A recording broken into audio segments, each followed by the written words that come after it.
Hello guys, welcome back to Fanfic Dojo. Today we will be listening What If Naruto Build Harem with Hinata and Ino Part 2. Sensei. 8-year-old Uchiha Sasuke stood, his arms crossed, watching with cold eyes as Akamichi Choji and Nara Shikamaru, both his age, stood opposite each other in front of their teacher, Yumino Iruka, behind the Ninja Academy. A traditional shinobi spar was taking place. What? Iruka asked Choji, who looked a bit meek. I don't really wanna beat up my friend. That's not what we're doing, this is a traditional shinobi spar, Iruka said, smiling. Even the Hokage and his friends trained like this to help them grow strong. Shikamaru didn't seem to listen, however. Instead, he just turned away and walked off. Sensei, I'm fine with losing by ring out, he announced, which made Choji smile. Call the next pair. Iruka sighed, exasperated, then gestured for Shikamaru to come back and said, fine. Shikamaru, Choji, the symbol of harmony. Next. As Choji and Shikamaru hooked their middle and index fingers with each other, Iruka looked over the clipboard in his hands, trying to decide on the next pair. Next is Uzumaki Naruto, and Uchiha Sasuke. You're up. As Sasuke walked into the ring that had been drawn on the ground, the girls in his class squealed with joy. Sasuke hated when they did that. He thought that ignoring them would make them stop, but they seemed to love his loner personality. Ignoring them once more, he looked to the kid who walked into the ring with him. The boy had spiky, blonde hair, intense blue eyes, and 3 strange, whisker-like markings on each cheek.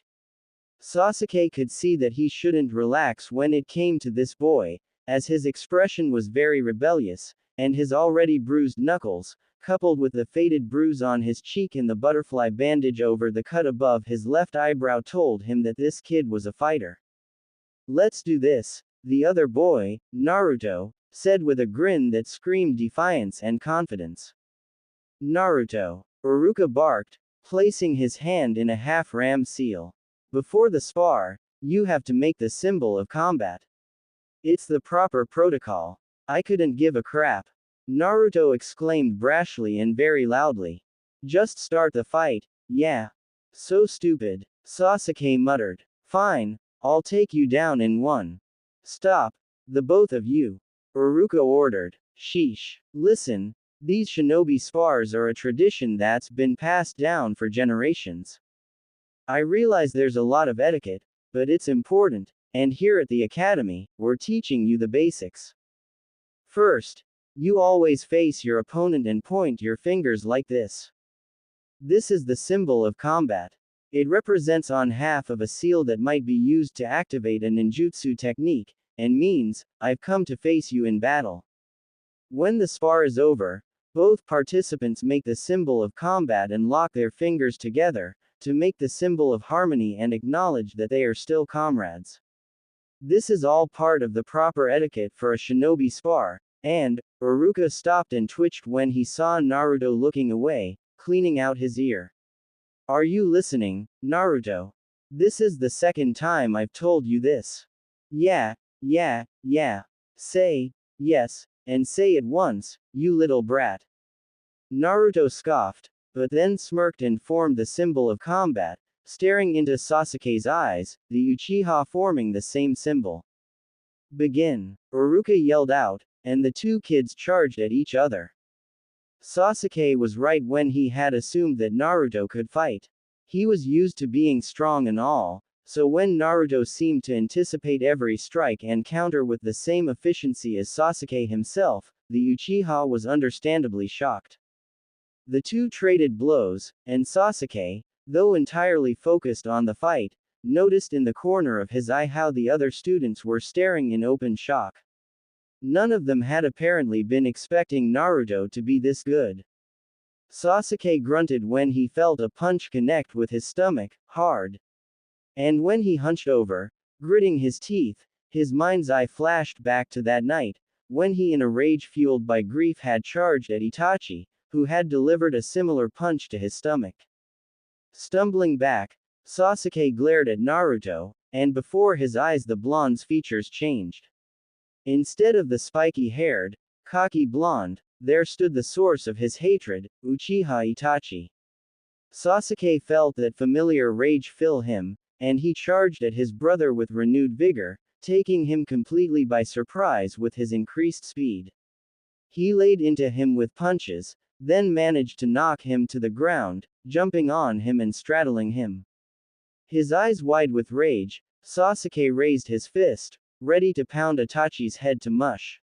Then, he heard the cheering of the girls in his class, and he heard Iruka's call of, "Sasuke wins," which brought him back to the present. He saw Itachi's mouth curve up into a smirk. "Ho, I've seen eyes like that before," he said, and when he spoke, Sasuke heard Naruto's voice, and Itachi slowly warped back into Naruto, whose smirk faded to be replaced by a curious look. "But for once, it's not directed at me. Who are you looking at?" Sasuke felt himself twitch. He hesitated, then slowly got off Naruto as Iruka said, "Now, both of you make the symbol of harmony, and we'll move on." Naruto got to his feet and rubbed the bruise that had resurfaced on his cheek after Sasuke punched him rather hard on it. He put his hand in the symbol of combat, then held it out to Sasuke, giving him a calculating look. Sasuke grunted and did the same, hooking his fingers with Naruto's. They let go immediately, and Sasuke turned away, gritting his teeth. Later found Sasuke sitting on the Yondaimi's head on the Hokage monument. He had never been up there before, but Iruka, who had noticed the look in Sasuke's eyes, had told him that it was a great place to just sit down and think. He said that he had gotten the idea from another student. When asked who, the teacher had just shrugged and walked away. Sasuke had to admit, he could see so much from up there. He felt so small, as though his problems were just a single drop in a vast ocean. Oi, came a grumpy voice from behind Sasuke, interrupting his train of thought. Sasuke looked over his shoulder to see that kid from the academy, Naruto, standing there, his hands in the pockets of his beige cargo shorts. He hadn't changed shirts, so his white t-shirt still had blood spatter on it. Surprisingly, however, his busted lip had already healed, and the bruise on his cheek had almost completely faded. Naruto pointed at the stone where Sasuke sat. "You're in my seat. Don't see your name on it, loser," Sasuke snapped back, glaring at Naruto, whose face scrunched up in anger. "Want me to kick you off, you little shit? I'm as tall as you," Sasuke barked. Then, he scoffed and turned to look over the village again. "What are you doing here?" "I always come here," Naruto muttered as he walked up to Sasuke and sat down next to him. "The people in this village treat me like crap, so I come up here, and look over the whole village, and I dunno, I feel something." "Something?" Sasuke asked, raising an eyebrow. "An incredible need to protect this place," Naruto explained with a shrug. "I'm gonna be a great ninja, and continue the old man's work." "Old man, the Hokage Gigi. I'm gonna take over for him as Hokage one day. Then everyone in the village will acknowledge my existence." Sasuke scoffed in amusement. What a foolish dream. Suddenly, Sasuke found his collar grabbed by Naruto, who pulled him closer and glared into his eyes with an intensity that Sasuke had never seen before. There was a fire in Naruto's eyes that burned brightly, brightly enough to shock Sasuke into speechlessness. This kid had 100% confidence that his dream would come true. "Say that again," Naruto growled out angrily. "Grr off," Sasuke grunted, slapping Naruto's hands off his collar. He righted it again and lowered his head, so that half his face was covered by the high Uchiha trademark collar, gazing darkly out over the village. "I said it was a foolish dream.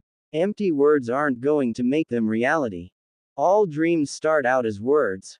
They're the foundation you can build them on," Naruto said insistently. "Without dreams, we will fall into stagnation and our lives will become inconsequential." Sasuke blinked at that and slowly turned to look at the important-looking Naruto in confusion. Stagnation. Inconsequential? He asked curiously. What's that mean? Dunno. Naruto said with a shrug. But that's what Gigi told me when I told him about my dream, and if the Hokage says it, it must be important. Ho ho. Indeed, Naruto-kun. Both Naruto and Sasuke jumped in surprise and turned their heads to see none other than the elderly Sandaime Hokage standing behind them, smiling brightly. Ah, Gigi! Naruto exclaimed as he shot to his feet, pointing accusingly at Sasuke. This punk said my dream is dumb. TCH. Sasuke pouted and looked away. Don't be too hard on Sasuke-kun, the Sandaime said kindly, walking up and kneeling behind Sasuke, putting a hand on his shoulder. Sasuke's life has been rough recently, so it is understandable that he is skeptical. But it's amazing that you two found each other up here. Ha! Naruto blinked, tilting his head to the side.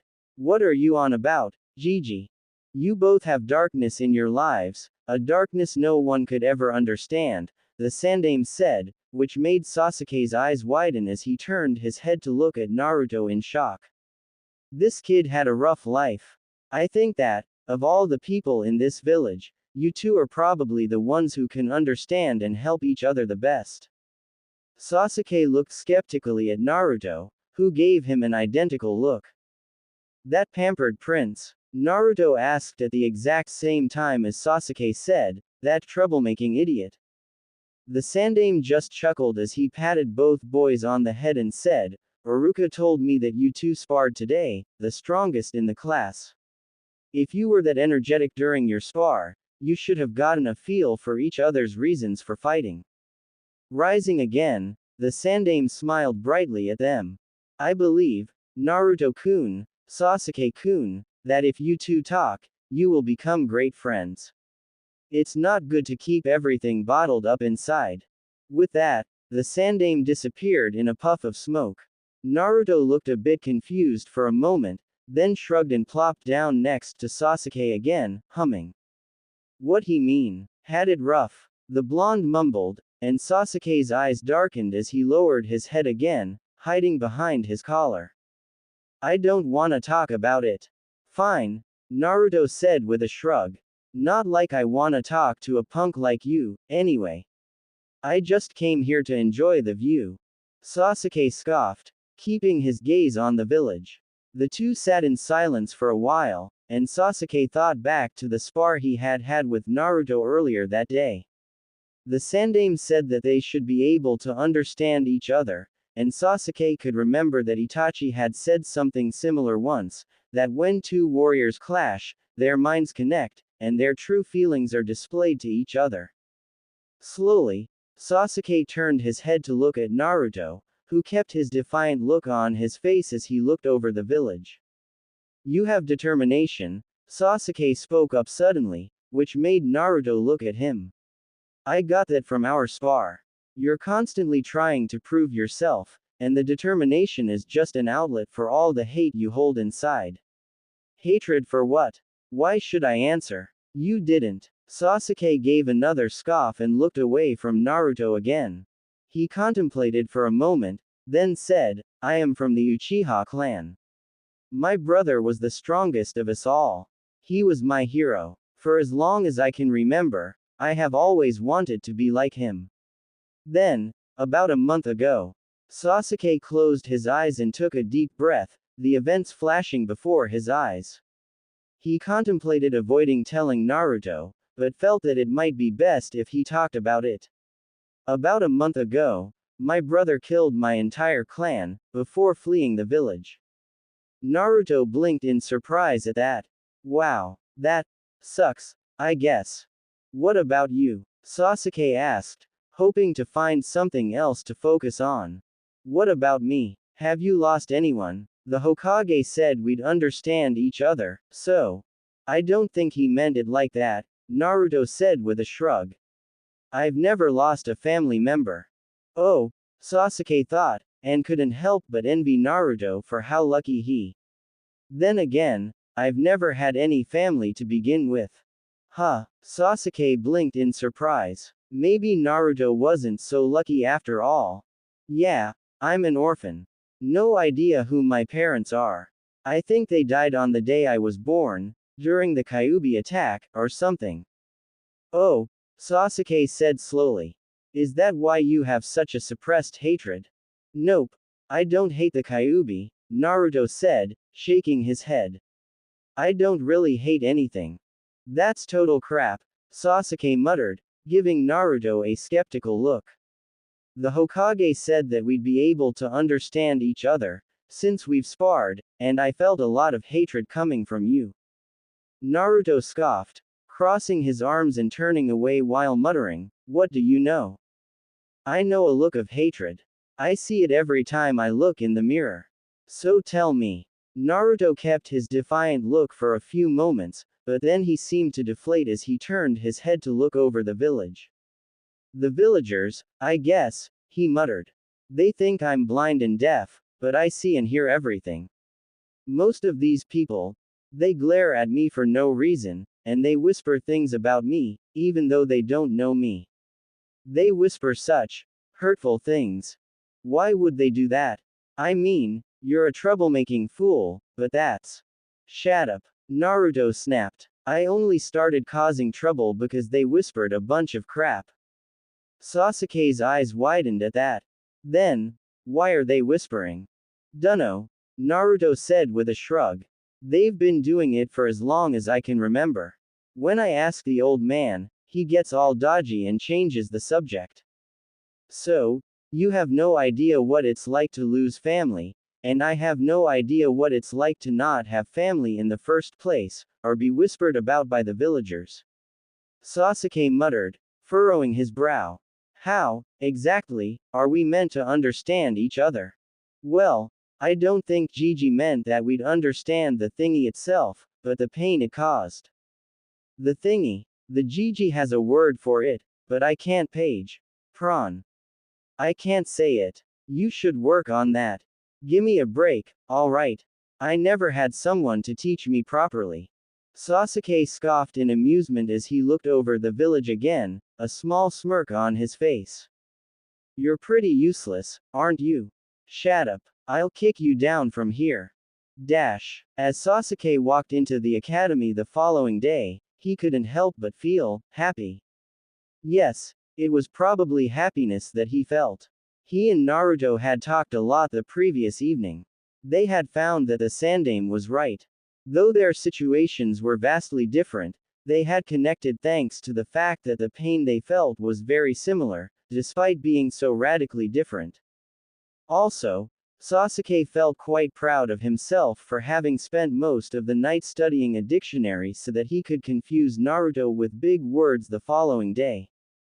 Sasuke looked around the classroom, finding two fangirls sitting on either side of the seat he had taken the previous day. They were watching him expectantly, and Sasuke felt very reluctant to go there, so he desperately searched for another spot to sit in. He found it, and as luck would have it, the seat was next to Naruto, who was resting his head on his arms, snoozing peacefully. Yo, Sasuke said as he came up to Naruto and sat down next to him. Naruto opened a single eye and looked at him. Yo, he muttered back, yawning. You look tired. I was up late last night, Sasuke said, smirking. He didn't need to tell him why he'd been up. He'd just settle for using the fruits of his labor. Yeah, same here, Naruto said with a nod. I'm very haggard. I spent most of last night reading a dictionary. It was exhilarating and refreshing at the same time as it was vexatious. Sasuke twitched. He narrowed his eyes and looked away, realizing that he had no idea what that last word meant. I also studied a dictionary, but I never got that far into it. Yeah, those words were probably the only words I bothered to actually memorize properly, Naruto said, sighing tiredly. It's way too much of a hassle to bother with big words. Alright, settle down. Came Maruka's voice as the Chunin teacher entered the classroom. As usual, this had no effect whatsoever on the class, who kept chattering with each other. Uruka twitched once, took a deep breath, and yelled out, "Shut the hell up." This, as usual, got their attention, and classes got started. After the class was let out for the day, Naruto and Sasuke didn't go to their respective homes. Instead, they headed to the library, and Sasuke couldn't help but notice the look Naruto got from the librarian, who had looked on the verge of kicking him out before she saw Sasuke accompanying him. He didn't voice this, however, as Naruto was in a good mood, since he had finally gotten a friend.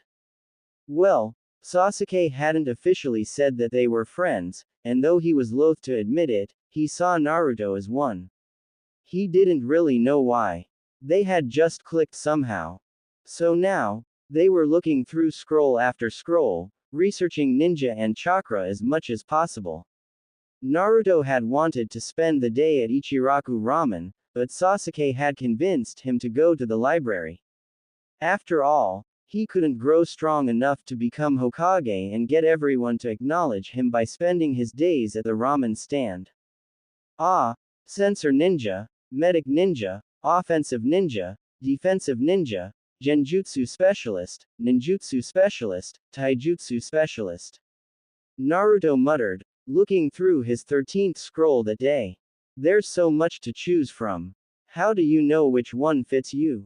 I'll be an offensive type, I think, Sasuke said, humming. Yeah, definitely. I'll also specialize in all three: ninjutsu, taijutsu, and genjutsu. Ha, you don't seem the genjutsu type, Naruto said, tilting his head to the side. Well, not right now, but when I get my Sharingan, it'll come naturally. Naruto stared at Sasuke for a long time. Rin, gone.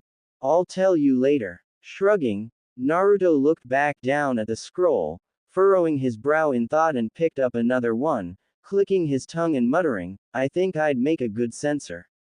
Also, I'll probably be a mix of offensive and defensive, specializing in ninjutsu and taijutsu. It'd be good to have a censor on the team, Sasuke said, nodding slowly. On the team? Well, we're going to be on the same team, aren't we? You're probably the only one in the academy I can stand. And hopefully, that Hyuga girl will end up with us, too, as she's probably the only girl who doesn't follow me around like a lost puppy. I didn't know we get to pick our teammates. We don't. But we can manipulate things so that we do. Naruto blinked slowly. Then, he ordered, explain. From what I can tell, they pair the highest scoring boy and girl with the lowest scoring boy. Therefore, I will become Rookie of the Year, as is expected of me, but you get barely passing grades, and become dead last. That way, we'll end up on the same team, even if you're just below me in power. You sound confident in your own power. I'm an Uchiha, so I have a right to be, was the only explanation Sasuke gave, which made Naruto snort. Then, Naruto burst out laughing, and Sasuke was incredibly surprised to find that he was joining in the laughter. Naruto. Sasuke barked in an uncharacteristically loud voice. Around his friend, Sasuke had always been different. He was a lot happier, he supposed one could call it. It had now been 6 months since they met, and Sasuke had found something more to live for. When his clan was killed, he had thought that everyone he cared about had disappeared. All he had seen in front of him was Itachi, and his desire to kill the man. Now, however, he had realized that although the Uchiha clan would always be very dear to him, and he would always miss them, he could get new people who were precious to him. Granted, he had only found one person who he could call precious, but still. Also, his clan could be revived. That responsibility rested on Sasuke's shoulders now, if he wanted to bring the clan back to greatness. Therefore, he couldn't just focus all his attention on getting strong enough to kill Itachi. After all, if he failed, then the Uchiha clan would be forever gone from Konoha. Naruto. Sasuke came to a sudden halt when he reached their clearing in Training Area 3, where he and Naruto had been given permission to train. He found Naruto sitting in the very center, looking around with a bright smile on his face.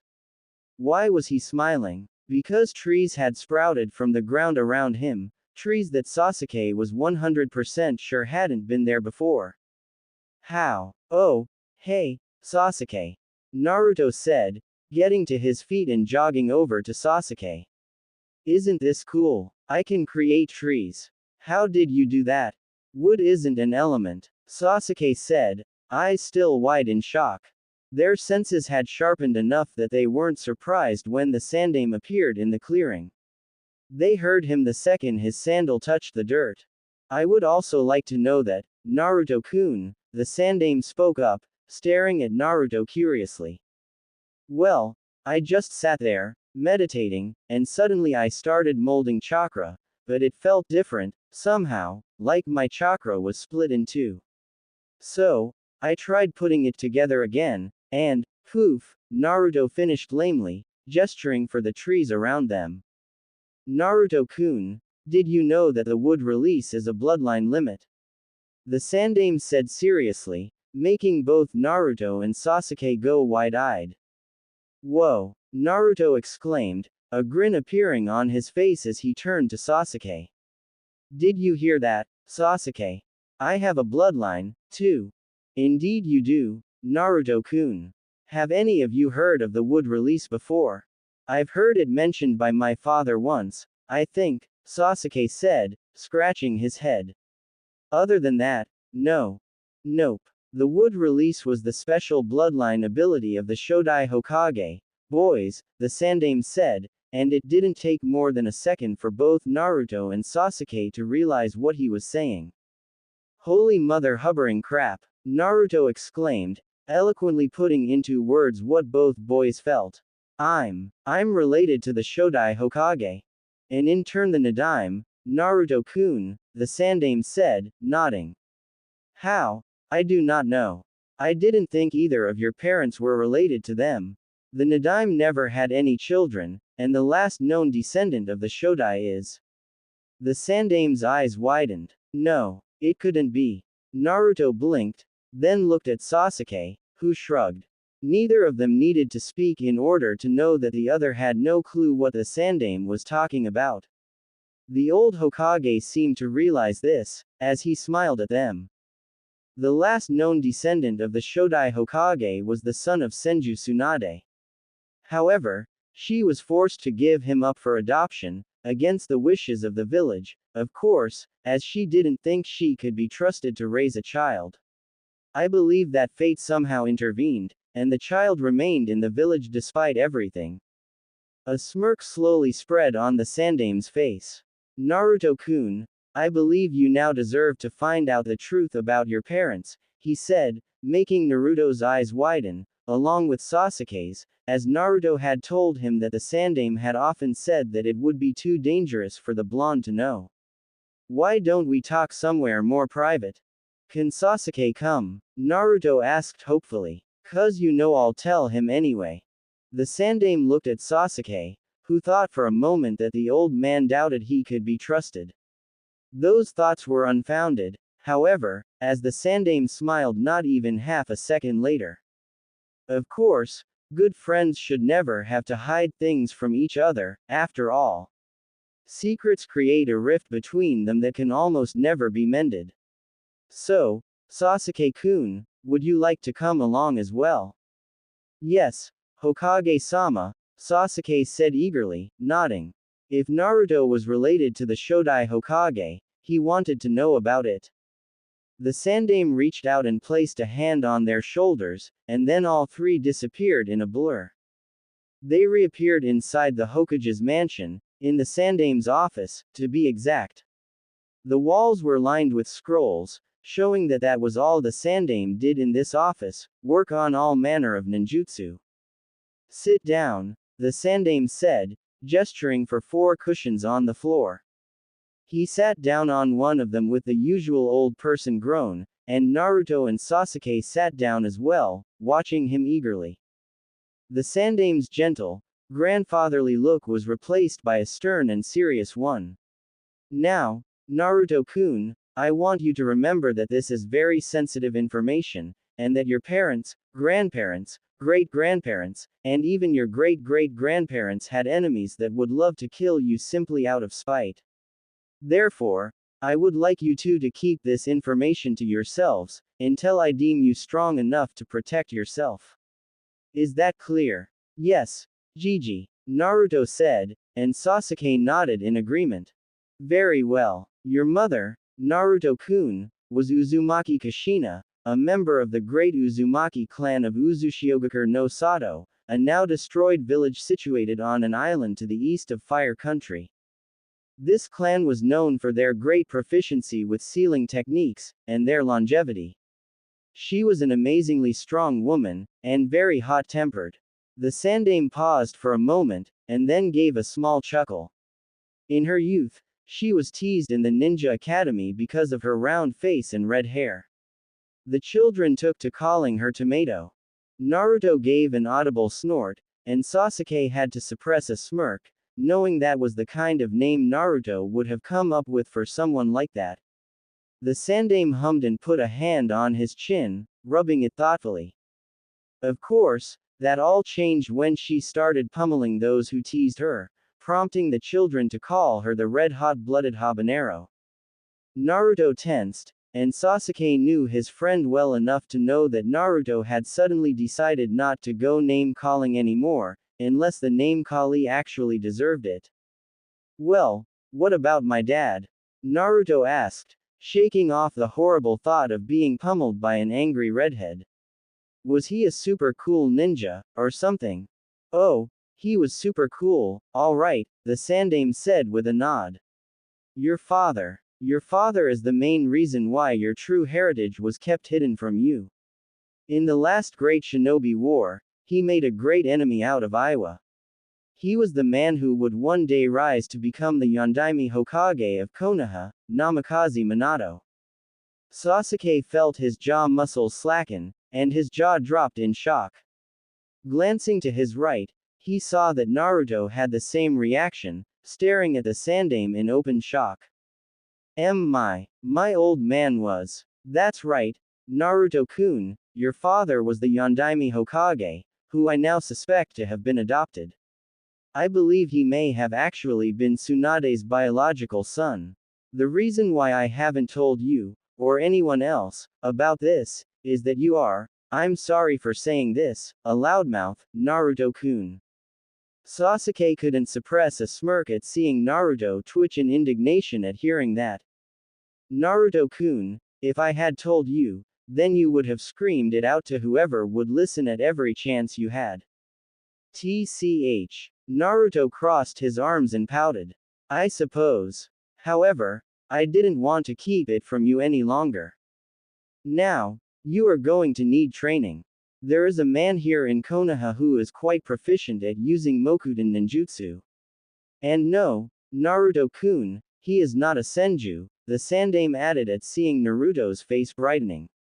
He was experimented on at a young age, and had Shodai-sama's genes implanted in him by a criminal of this village.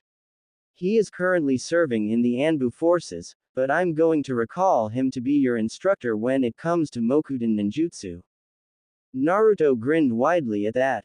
Thanks a lot, Gigi. He exclaimed, then turned to Sasuke. Let's both become super powerful, yeah. Hey. Sasuke scoffed, smirking. As if I'd let you become stronger than me, you fool. The Sandame stared intently at the two children for a while. Then, his eyes closed as he gave a bright smile, chuckling softly. Naruto twitched, and a disgusted look appeared on his face. Oi, Gigi, why are you smiling like that? Are you a pedophile? It was the Sandame's turn to twitch. Naruto. Today's the day, HN. Naruto and Sasuke were heading for the Ninja Academy. 4.5 years had passed since that day when they discovered Naruto's heritage, and everything had been proceeding according to plan. Naruto and Sasuke spent every day studying or training, or both. However, Because of how the teams were sorted, Naruto had stuck with the plan and pretended to be a nobody in class, getting barely passing grades. It had been difficult, though, to get worse grades than Nara Shikamaru. That boy was a genius, but too lazy to lift a pen. Therefore, his grades should have been the poorest, but since they were the same as Naruto's, the blonde had to take drastic measures by adding poor attendance to the list. This had earned him the position of dead last. The two were dressed sharply enough, Naruto wearing a pair of black sandals, black ninja pants with a shuriken holster and a kunai holster strapped to his right leg, and a loose, long-sleeved, black ninja shirt that had been rolled up to just below his elbows, revealing the sleeves of the mesh shirt he wore underneath. Under the shirt, which had a fur collar much like that of the venerable Nadaime Hokage, over the mesh, Naruto wore plate armor.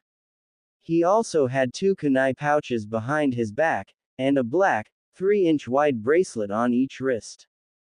Sasuke wore black sandals, black ninja pants with two shuriken holsters on his right leg, a black muscle shirt over a mesh shirt, under plate armor, which was hidden by a black, long-sleeved shirt complete with the trademark high collar of the Uchiha, and the Uchiha clan crest on the back. He had only one kunai pouch, which was on the left side of his back, as a black chakudo was tucked into his red obi behind his back on his right side. He had identical bracelets on his own wrists. My awesome score in the upcoming exam won't change my overall grade, will it? Naruto asked curiously, and Sasuke shook his head. No, the exam is just to show that you can do what they want you to do, the Uchiha said. His voice was warmer than it had once been, but it was only like that when he was talking to Naruto, or whoever else he felt had earned his respect, such as the Sandaime Hokage, and Naruto's teacher, who went by the codename Yamato. Hey, then it'll be good to show these punks how good I really am. Naruto said, punching his fist into his open palm. Of course, most of the academy already knew how strong he really was.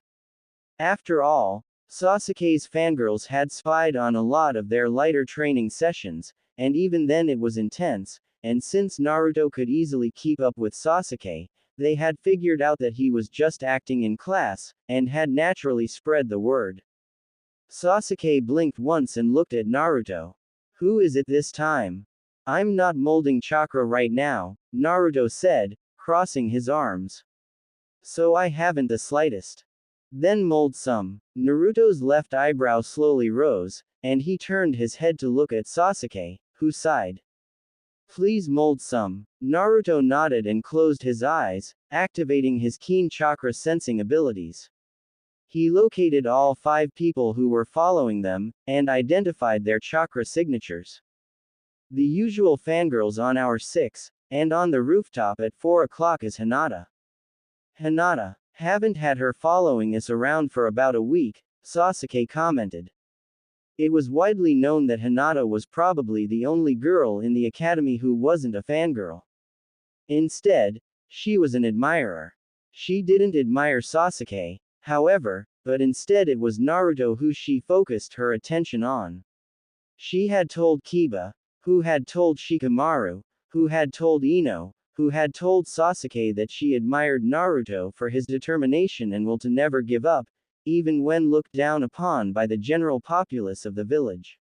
She greatly admired his character, but was too shy to talk to him. Still suck at the bunshin, though, Naruto muttered, bringing the topic back to the exam. Dunno how I'm gonna pull that one off. Way ahead of you, Sasuke said confidently. Don't worry, you'll pass with flying colors. The Hokage said that the bunshin is the most basic of clones, and that's the minimum requirement for graduating. Sasuke didn't need to say anything else, as Naruto made the realization right away. Ah, so any clone will do. I'll avoid the Moku bunshin, wood clone, and just go with the Kage bunshin, shadow clone. Don't want to reveal my special skills too quickly. And so, there they stood, in the Ninja Academy. Or rather, they were outside. Currently, they were doing the physical portion of the exam. Needless to say, Naruto shocked the hell out of Iruka when he aced the kunai and shuriken throwing, beat everyone in the stamina portion, and fought Sasuke to a standstill in a spar. Naruto even did well in Genjutsu, even though it wasn't his area of expertise. Despite his terrible skill with them, compared to his nin and taijutsu, he could still cast genjutsu that were above average in power, not something just anyone could do, and he could identify and cancel them no problem. Next came the ninjutsu portion. Naruto was almost disappointed with the fact that only a henge, bunshin, and a kawarimi needed to be performed to pass. Alright, Naruto, just create 2 fully functional bunshin, and you'll pass, Iruka said, looking very pleasantly surprised at Naruto's performance. Naruto nodded and put his hands in a cross seal. Without speaking the words, he created 2 Kage Bunshin, which made the Chunin teacher's eyes widen in surprise. These are Kage Bunshin. The Jiji says that my chakra stores are too big for me to create a normal Bunshin, Naruto said with a shrug. Well, you pass, Naruto. Congratulations, Iruka said, picking up one of the Hitai-8 on the table in front of him and handing it to Naruto, who shook his head. It's cool, I've got my own, he said and reached into his kunai pouch, taking out a scroll and opening it. He placed his hand on a seal in the scroll, and in a poof of smoke, a gray happuri with the Konoha symbol engraved on the forehead appeared, landing in Naruto's hand. It was old and scratched here and there, and Iruka's eyes widened. Naruto, is that the Nadime's happuri? Naruto said with a nod as he put the scroll in his kunai pouch again, before putting on the happuri. Yeah, the Jiji gave it to me. Well, later, sensei. With that, Naruto left the classroom, finding Sasuke waiting for him outside, already wearing his Hitai-8. They didn't need to speak. Instead, Naruto just grinned and pointed with his thumb up at his happuri. Big surprise there, Sasuke said, looking bored. So, do we eat and then train, or do we train and then eat? Let's go eat first, yeah. Celebrate our graduation, Naruto said, still grinning as he and Sasuke walked off. Starting today, all of you are real shinobi. Iruka said happily to the gathered graduates the next day, smiling proudly. But you are still genin. The hard journey that lies ahead has just started. Now you will soon get missions to help the village. So today, we will create the 3-man teams, and each of you will have a Junin sensei. You will follow your sensei's instructions in order to successfully complete your missions. Now, we tried to balance each team's strength, the Chunin said as he looked down at the clipboard in his hand. Alright, Team 1. Naruto, who was sitting next to Sasuke, nudged his best friend with his elbow. Hey, did you find out which girl got the highest score? I think Hinata and Sakura were at the top, Sasuke said quietly, staring out the window. I couldn't find out which one, though. I hope it's Hinata. It'd be nice to have the girl of the team fawning over someone other than me. If it is Hinata, we're going to have to do something about her shyness. Agreed. Okay. Next is Team 7. Hyuga Hinata, Uzumaki Naruto, and Uchiha Sasuke. Naruto and Sasuke both got identical smirks on their faces and gave each other a high five. Out of the corner of his eye, Naruto saw that Hinata had gone beet red in her seat, her eyes white as saucers. Hey, Iruka-sensei, Shikamaru spoke up, sounding bored as usual. Aren't the teams supposed to be balanced? Why are you placing the 3 strongest on the same team? Because, Shikamaru, though it's widely known that Naruto is as strong as Sasuke, we selected the teams based on grades, and Naruto came in dead last. I believe the 2 knew about how the teams would be decided, after all. The smirks on Naruto and Sasuke's faces said it all. Alright, next is Team 8, which will consist of Haruno Sakura, Inuzuka Kiba, and Aburame Shino, Iruka said, continuing to read from his clipboard. Team 9 is still in rotation from last year, and Team 10 will be Yamanaka Ino, Nara Shikamaru, and Akamichi Choji. He cleared his throat, then smiled. Okay. This afternoon we'll introduce your Junin sensei. Until then, take a break. Hinata. Naruto called as everyone rose from their seats. The Hyuga heiress jumped at being addressed by her crush and spun to face him, completely red-faced still. Sasuke and I are gonna grab some lunch, you wanna come? Aye. Hinata started poking her fingers together, ducking her head down, which made Naruto and Sasuke share a look with each other, eyebrows raised. Sure, Naruto-kun. Dango today, then, Naruto asked Sasuke, who nodded as they walked up to Hinata. Dango alright with you, Hinata? It's fine, Hinata muttered, still keeping her head down. Naruto looked to Sasuke, who shrugged. The newly made Team 7 headed to a nearby Dango shop, where Naruto and Sasuke each ordered 10 sticks, and Hinata ordered 5. You didn't pack lunch? Naruto asked Hinata as they waited for their food. Come to think of it, I've never seen you bring lunch. No, I go back home to eat lunch. Hinata said quietly. What about you two? Sasuke prefers Dango, but he can't make it, and me, well, the last time I tried cooking, Sasuke and I had to battle the ensuing creation to the death. Hinata giggled at that, especially at the look on Sasuke's face when he thought back to the monster stew. A stew shouldn't have been able to grow tentacles, damn it. So, Hinata, Naruto said as their order arrived, watching as Hinata jumped at being addressed. Why don't you give us a rundown of your abilities, Sasuke and I know each other's skills well enough, but we have no idea about you. Oh, I'm kind of weak. Hinata mumbled shyly, ducking her head. Yeah, we don't buy that, Sasuke said simply. If you were weak, you wouldn't have scored top of the class. How about we go first? Give small introductions, he said, looking to Naruto for confirmation and getting a nod. Alright, I'm Uchiha Sasuke.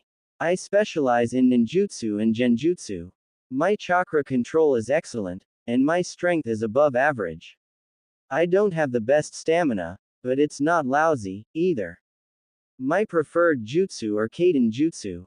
Uzumaki Naruto, Naruto said, raising his hand unnecessarily in greeting. I specialize in ninjutsu and taijutsu. I'm also a very accomplished sensor.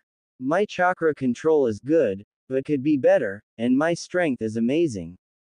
I'm not the sharpest tool in the shed, but I get by. My stamina is monstrous, and my preferred jutsu are Doden and Suiten Jutsu, and the secret type. Secret type? Hinata asked, blinking at the grin on Naruto's face. To be revealed at a later date, Naruto said, nodding. Now I'm Hyuga Hinata. I guess I specialize in taijutsu. My Byakugan makes me a good sensor, I suppose. My chakra control is excellent, like Sasuke-kun's, but I'm kind of weak physically. My stamina is also not that great. My preferred jutsu or my clan jutsu. So, only one of us has any focus on genjutsu, Sasuke said, crossing his arms and closing his eyes in thought. I know you have a pretty low opinion of yourself, Hinata, but I need you to think carefully about your skills. Do you have anything else that could contribute? Well, I do make my own medicine. Alright, that's great, Naruto said with a bright grin. So you'll act as our support, and can also patch up Sasuke and me when we rush into battle headfirst, yeah. Sasuke and I, Sasuke corrected, which got him a glare from Naruto. Shut up, you know it all. Hinata giggled softly at their antics, and even more so during their meal, when Naruto demonstrated his 4-in-1 technique, where he tilted his head back and put an entire dango stick down his throat like a sword swallower, chomped his teeth down on it, and pulled it out, clean, and swallowing the dumplings whole. Naruto muttered afterward, clutching his stomach. Those always feel too big going down. It's like they swell to twice their size as soon as I swallow them. Sasuke chuckled softly, while Hinata giggled. When the food had been devoured, the trio got up and headed back to the academy, where they waited. And waited. And waited. Naruto. Sasuke said after 2 hours of waiting. The blonde was sitting at his desk, his eyes closed. Someone's finally approaching, Naruto said grumpily. Damn bastard, making us wait. Way to make a first impression. The door opened, revealing a man wearing the traditional Junin uniform, along with a mask that covered the lower half of his face, and a headband that was pulled down to cover his left eye. His hair, gray, looked as though it was defying gravity. He raised a gloved hand in greeting. Yo, boys and girl. I'll be your Junin sensei. He spoke lazily, then looked around in thought. This place is a bit stuffy. Let's go up to the roof, yeah. With that, he left the classroom, and Naruto, Sasuke and Hinata, looking at each other strangely, shrugged and followed him up to the roof, where they sat down in front of the man, who was leaning back against the railing. Well, let's begin with introducing ourselves, the man said, his arms crossed. What do you want to know, sensei? Hinata asked softly. How about your likes, dislikes, your dreams for the future, and things like that? The Junin said with a shrug.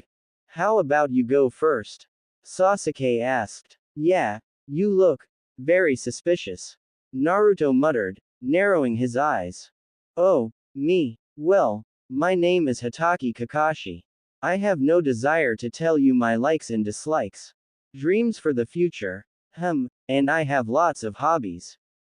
All three members of Team 7 sweat dropped at the lame introduction. Kakashi was unperturbed, however, and just smiled and pointed at Naruto. Alright, now it's your turn. Start from the right. Uzumaki Naruto, as everyone knows, Naruto said, saluting Kakashi. I like training, the few friends I have, nature, and meditating. I don't like idiots or warmongers. As for my hobbies, well, my only hobby is training, I guess. And my dream is to become Hokage, and surpass all my predecessors. Good, good. Next. My name is Uchiha Sasuke. I like training, swords, and meditating. My dislikes mostly consist of idiots and a certain man. My hobby is training, and my dream. I don't really have dreams, but rather goals. The resurrection of the Uchiha clan, to kill that certain man, and to become Hokage. Though that last one is gonna have to remain a dream, Naruto supplied with a grin, while Sasuke gave a scoff of amusement. Kakashi was staring at the two of them with something akin to warmth in his eye. To think that those two would become friends. I think this will be good for them, he thought, then looked at Hinata.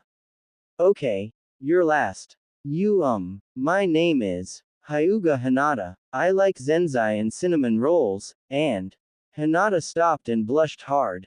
She shook her head, deciding to leave that last part out. I dislike those who look down on others. My hobby is pressing flowers. And my dream is to become a Hyuga worthy of being the head of the clan, and to abolish the caged bird seal from the branch family.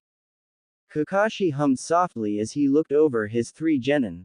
Then, he nodded. Okay, that's it for the introductions.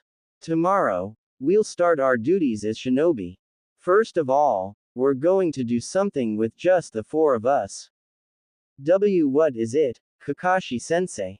Hinata asked softly. Survival training, Kakashi said seriously. Survival training, Sasuke repeated curiously. We did enough of that in the academy. This isn't a normal training. This time, I'm your opponent, Kakashi said, making everyone's eyes widen. He chuckled softly. What's so funny? Naruto asked with a slight glare, still a little ticked that they found out nothing about the man. Oh, well, it's just that when I tell you this, you guys are going to freak out. Just spit it out, Damn it, don't keep us in suspense. Of the 27 graduates, only 9 will be chosen to become genin. The rest will be sent back to the academy. This training is a very difficult exam with a failure rate of over 66%. Everyone's eyes went even wider than before at that, and Kakashi just laughed and pointed at them. I told you you'd freak out. Then what the hell was graduation for?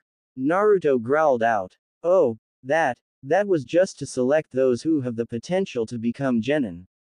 It takes more than a couple of jutsu to become one, after all, Kakashi said. Anyway, tomorrow you have to show your real skills on the training ground. Bring all the shinobi tools you have. Oh, and skip breakfast, or you might throw up. As his genin once more went wide-eyed, Kakashi took 3 pieces of paper out of his kunai pouch and held them out to them. The details are on this paper. And don't be late tomorrow. Good morning, everyone, Naruto said happily as the 3 genin met in training area 7 the next day. None of them looked tired, which was good, and none of them looked hungry, either, which was better. As Sasuke had said earlier, it was better to throw up than fight on an empty stomach. I'm guessing our sensei is going to be late again, Sasuke said, his hands in his pockets. Hinata nodded.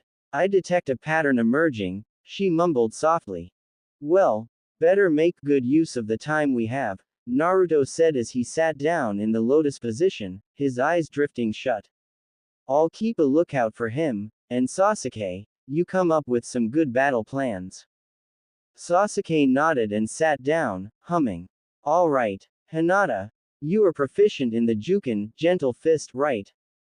I'm not as good as my father, or my sister, but I guess. Sasuke was quiet for a moment, his eyes still closed. Then, he spoke up, all right, listen up. I'm sure we're all very strong, but none of us can win against a Junin alone. Therefore, we're going to have to work together if we want to beat him. If it comes down to a fight, which it most likely will, Naruto will be acting as support. And Naruto-kun will, Hinata asked, blinking. But, I thought you said, I would be support. I did say that, but Naruto has special jutsu in this case perfect for distracting and capturing Kakashi from a distance. While Naruto is distracting him, you and I will come at him in taijutsu. I'll go high, you go low. If you can, target his nuts. Naruto gave an audible snort at that and opened his eyes to see Hinata turning beet red again. Wow, that's kinda cruel, Sasuke, Naruto said in amusement. Are you sure you want to put Kakashi-tem through that punishment for being late? Sasuke said simply. I do, of course, have other plans as well. I want you to memorize them perfectly. Now, Plan B. They waited for another 2 hours, before Kakashi finally arrived, and he had the audacity to wave happily at them as if he was right on time. Good morning, everyone. You're late, Tem, Naruto exclaimed angrily. Isn't that unbecoming of a Junin? Ah, so sorry. See, a black cat crossed my path, and... Stop lying, you're wasting our time, Sasuke said coldly, his arms crossed, which made Kakashi sweat drop. How serious, he thought with a sigh. He took off his backpack and set it down next to the 3 wooden poles in the clearing, before fishing out an alarm clock and setting it down on the pole. Okay, it's set for noon, he announced, taking 2 bells out of his kunai pouch and holding them out. Here are 2 bells. Your task is to take these from me before the time's up. Those who don't have a bell by noon gets no lunch. I'll not only tie you to one of those stumps, but I'll also eat right in front of you. Kakashi didn't see the hungry, devastated faces he had been expecting to see. Instead, the 2 boys of the group were glaring at him, and the girl was staring shyly at the ground. Kakashi blinked slowly, but then shook his head and continued. You only have to get 1 bell. There are only 2, so one of you will definitely be tied to the stump. And, the person who doesn't take a bell fails. So at least one of you will be sent back to the academy, Kakashi said, smirking at the shocked looks on their faces. If you want, you can use your weapons.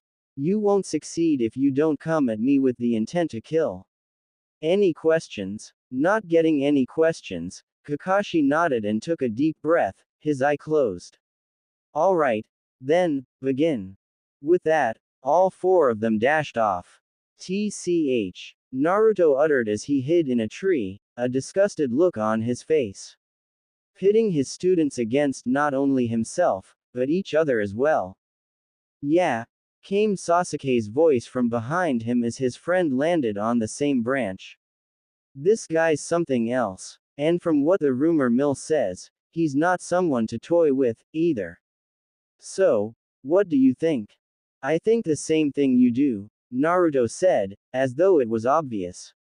Neither of us wants to be sent back to the academy, but it'd be a shitty thing for us to do to team up and let Hinata fend for herself. Besides, she's probably the only girl I can stand. So, we can either have one of us go back to the academy, or Hinata. Sasuke muttered, a smirk appearing on his face. That Kakashi Yaro, that kind of guy just pisses me off. So, what do we do? Naruto asked, crossing his arms. I say we figure out a way to get all three to pass, Sasuke said, his smirk widening. And how do we do that? We steal everything he has. If Kakashi had seen the duo, he would have become very scared upon seeing the identical smirks on their faces. Meanwhile, Hinata was hiding behind a tree, her eyes closed. She was feeling devastated. Only two may pass, and everyone knew that Naruto and Sasuke were the best of friends, so there was little doubt that they would team up to defeat Kakashi, leaving Hinata to herself. Hinata couldn't help but feel so disappointed. She had finally done it. She had finally managed to end up on the same team as Naruto, and now they were going to be separated. It just wasn't fair. Yo! Hinata would have eeped in fright, had a hand not suddenly covered her mouth as she jumped. She looked over her shoulder to see that it was Naruto standing behind her and covering her mouth. Naruto was touching her. Naruto let out a huh when he saw Hinata's eyes get unfocused as her face once more went beet red. Thankfully, though, she managed to keep from passing out, as Naruto let go of her. Anyway, Hinata, Sasuke's already in position for Plan F, Naruto said, jutting his thumb over his shoulder. You better get ready too. But, Hinata blinked in confusion. There are only two bells. Naruto-kun, you should. Now, we're a team now, Naruto said, grinning slightly. Sasuke and I wouldn't feel right leaving you behind, so we're doing this as a team. Besides, we'll be stealing more than just the bells from that Kakashi Yaro. We'll be stealing enough to pass 18 genin. Naruto winked at Hinata, then jumped off to get in position. In the meantime, Kakashi was standing in a clearing near the river running through Training Area 7, looking around and stretching his senses. His sense of smell could easily detect his students, and he could sense their chakra as well. They've hidden themselves well. The most important thing for a shinobi is to be able to hide themselves, after all. They could probably hide from a chunin at this level. Wait. Kakashi blinked as he focused on Sasuke's chakra signature. Then, his eyes widened when he felt that it was really Naruto's. Had he created a clone and manipulated his chakra to feel like Sasuke's? The soft thump of a sandal landing on the dirt was all the warning Kakashi got, before he had to duck under a swing from Sasuke's Chikudo. The Uchiha kept spinning and aimed a kick at Kakashi's head, forcing the Junin to leap away. More footsteps were heard behind him, and Kakashi leapt away yet again to avoid a Jukin strike from Hinata. All three had teamed up so soon. He honestly hadn't been expecting that. Both genin charged at Kakashi, who dodged and dodged. Sasuke swung high with his Chikudo, and Hinata went after his abdomen with her Jukin, forcing him to lean and twist without pause in order to avoid being hit. Considering they focused on only taijutsu and kenjutsu, he felt it would be unfair at this point to use ninjutsu. After all, this was partly to test their abilities. Now, Naruto, Sasuke called suddenly, and Kakashi's eye widened.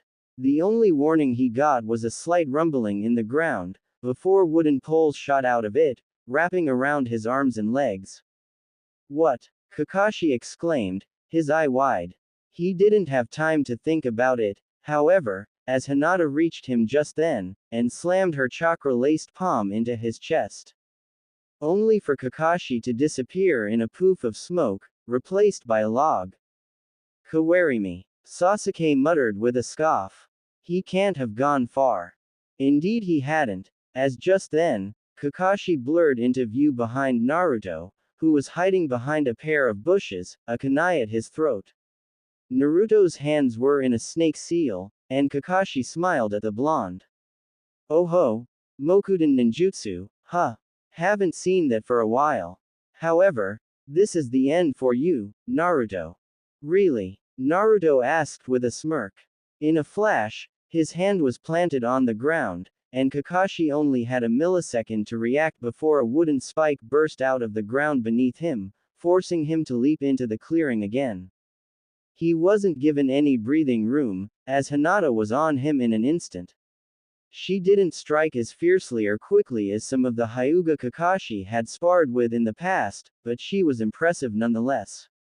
However, he had no trouble keeping up. As he stepped back to avoid another strike, Kakashi noticed out of the corner of his eye how Sasuke had just finished a string of hand seals. Kaden. Gukaku no Jutsu, Fire Element, Grand Fireball Technique. Sasuke brought his hand to his mouth and unleashed a massive fireball, sending it hurling at Kakashi and Hinata, the Junin going wide-eyed. Gukaku. Impossible. A genin shouldn't have that much chakra. And he's aiming for Hinata as well. Evidently, Sasuke had been confident that Hinata wouldn't be hurt, and so was Hinata, apparently, as she looked quite calm. Suddenly, wood burst from the ground and enveloped Hinata in a protective wooden dome just as the fire reached them. Kakashi jumped into the air to avoid the fireball, which smashed into the wooden dome and exploded. More wooden poles burst from the ground and shot up at Kakashi, wrapping around his wrists and ankles, before forcefully yanking him down to the ground. Kakashi slammed hard into the ground on his back and grunted. Sure, he hadn't even used half his power in this spar, but still. These kids were already Chunin level. He was brought out of his musings as his three genin came walking up to him, staring down at the pinned Junin. Then, Naruto knelt next to him and grabbed the bells, tossing them to Sasuke, who gave one to Hinata.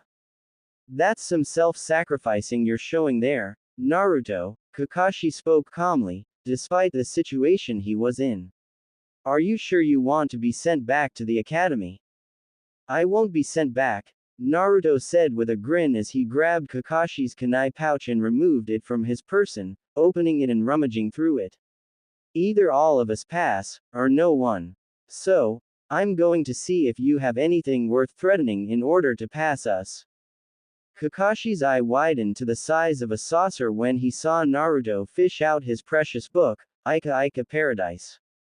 Naruto must have caught his reaction, because his grin widened as he wiggled it at Sasuke. Look, Sasuke, our new teacher likes reading dirty books. How about you set it on fire? Yeah.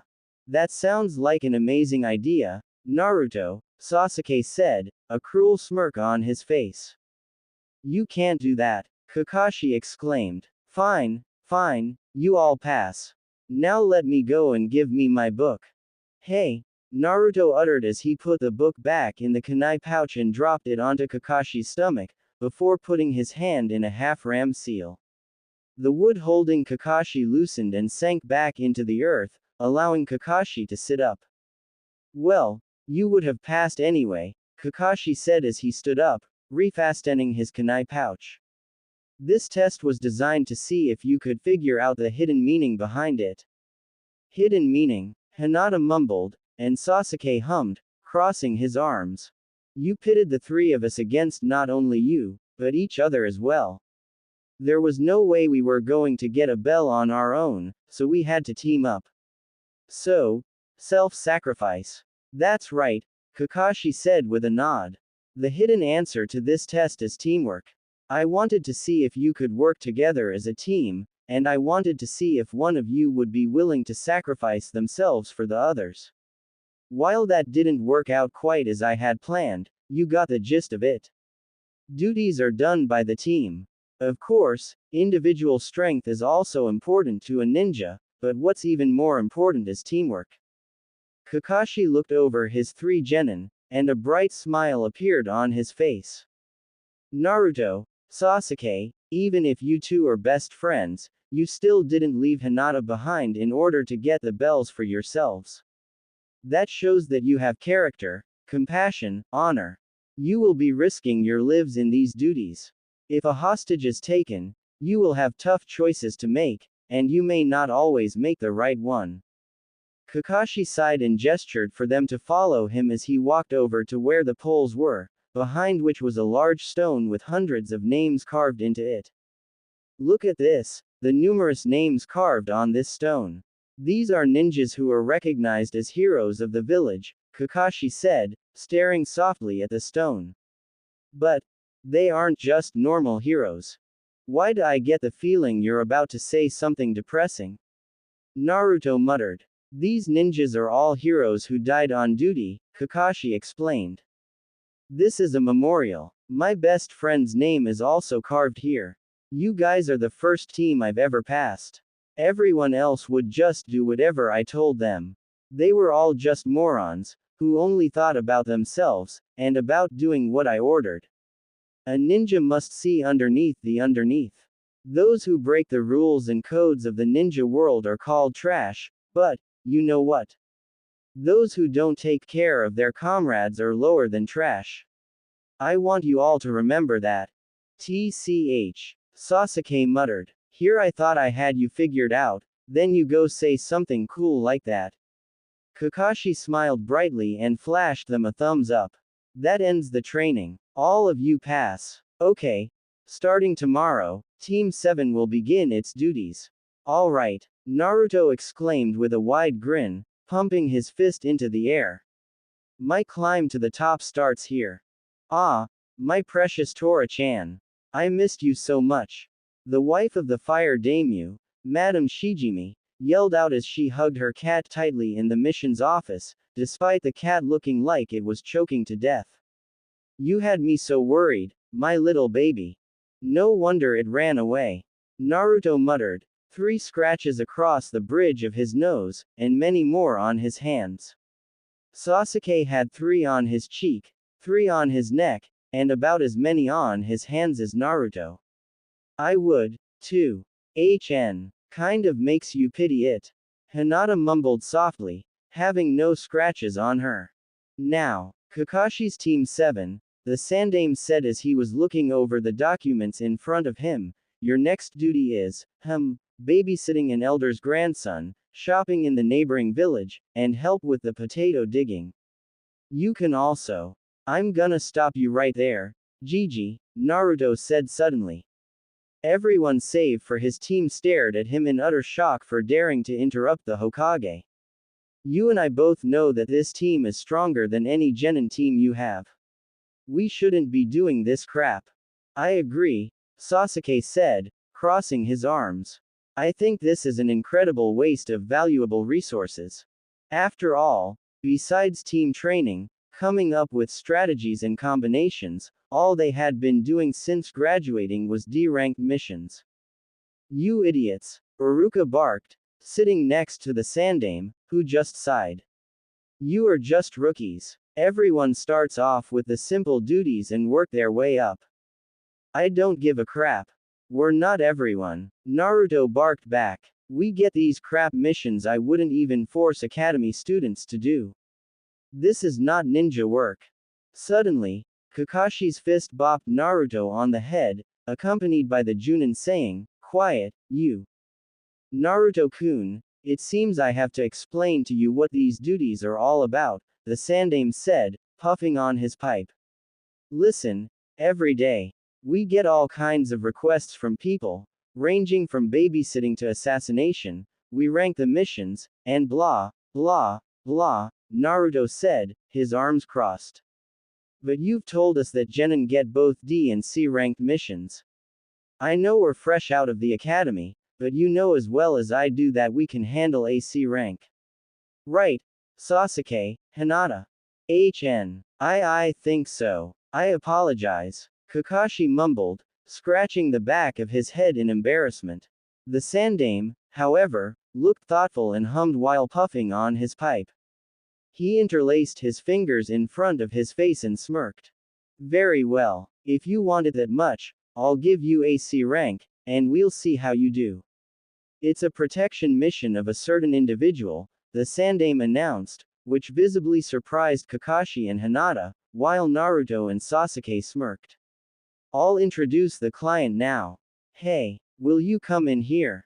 The door to the mission office slid open, revealing an old man who, judging by the scars on his hands, must have been a carpenter or something like that. In his hand was a sake bottle, and he took a swig from it as he looked them over. What's this? They're all a bunch of super brats, the man said, a drunken blush on his face. Especially the girl. She looks like she couldn't hurt a fly. Are you really a ninja? Hinata flinched and ducked her head. Seeing that she wasn't about to give a retort, Naruto and Sasuke came to her defense, glaring heatedly at him. Could kill you 5 times over before you could even blink, you old fart, Sasuke said coldly, and Naruto looked at Kakashi. Sensei, can I show him?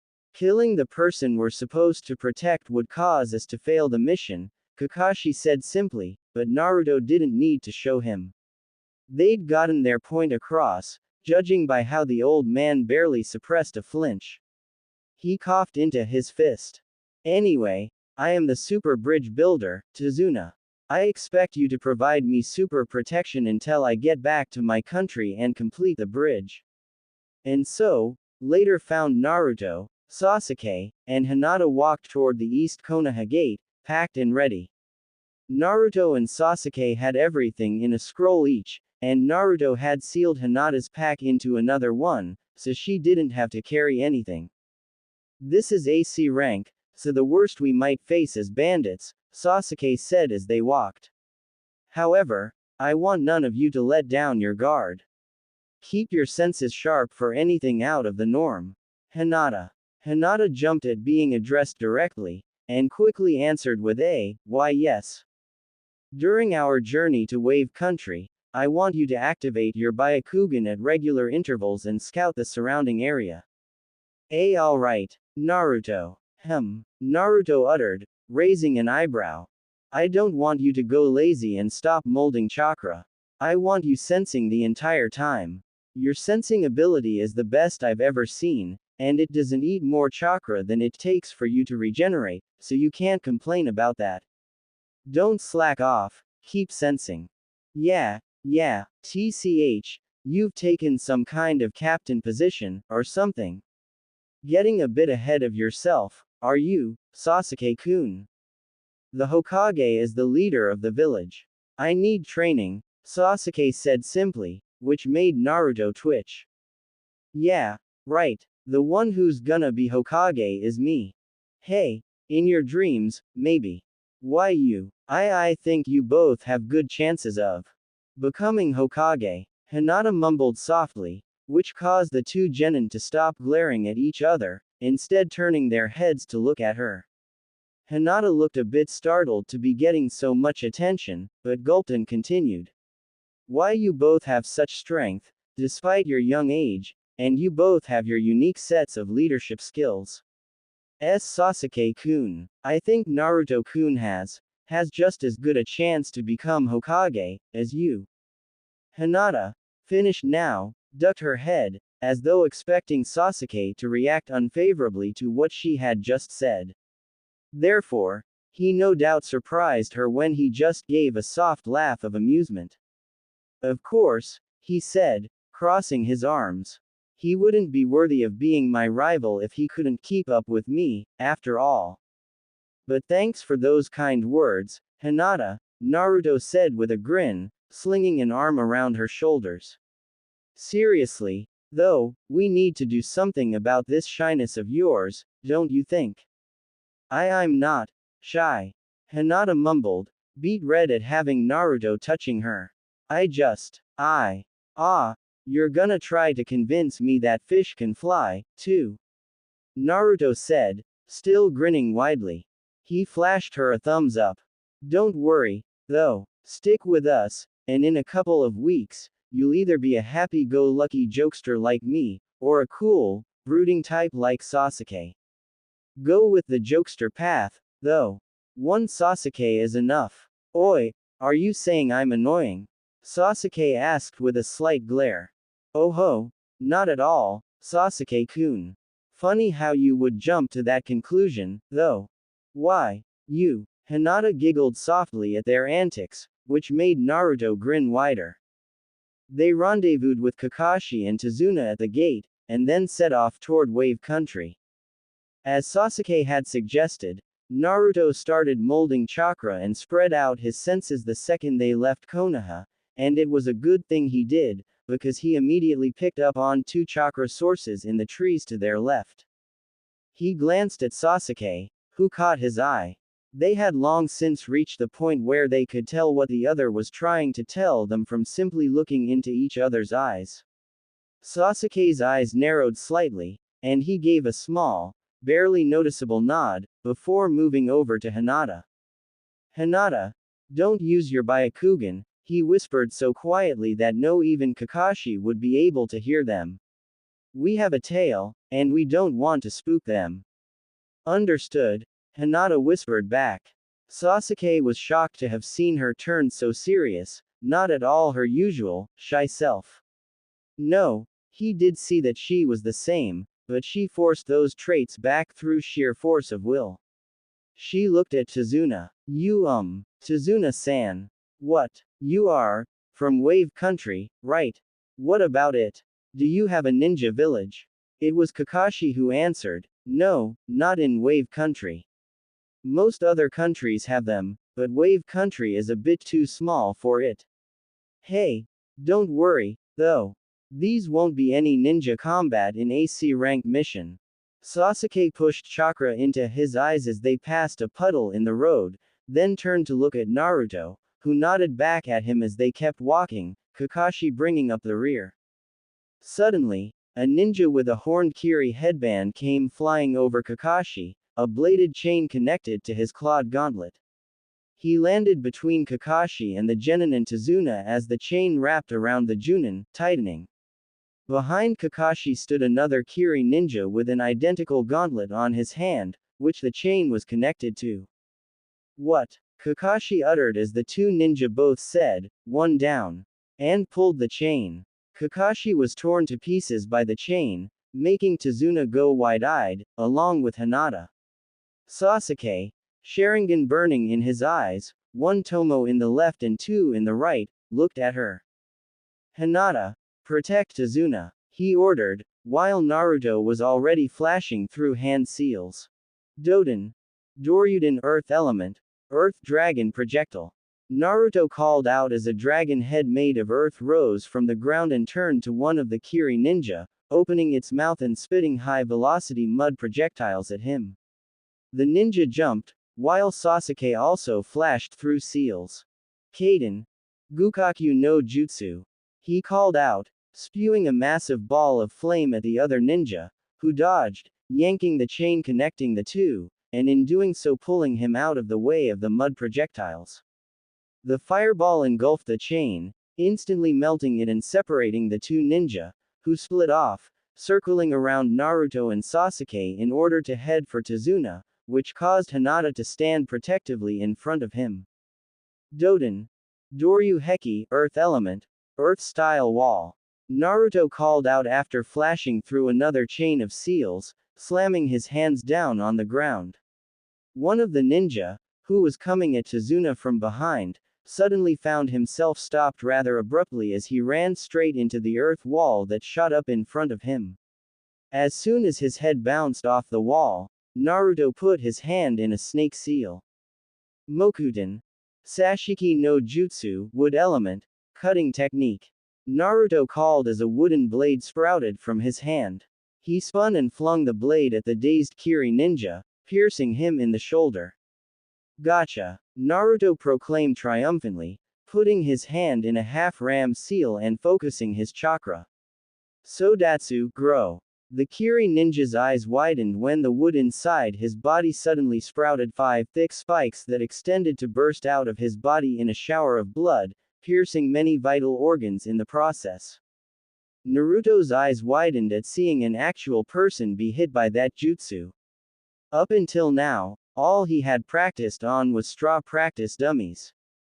There was so much blood. Well done, Naruto, came Kakashi's voice, making him look toward Tazuna, to see that Sasuke had moved to stand protectively in front of Hinata, and Kakashi was standing in front of him, holding the other Kiri ninja in a headlock. You guys reacted much better than I would have believed. Kakashi made to turn to Tazuna, but he stopped and looked at Naruto, noticing that the blonde's hands were shaking slightly. Well, it's to be expected. It was his first kill, Kakashi thought, his gaze softening.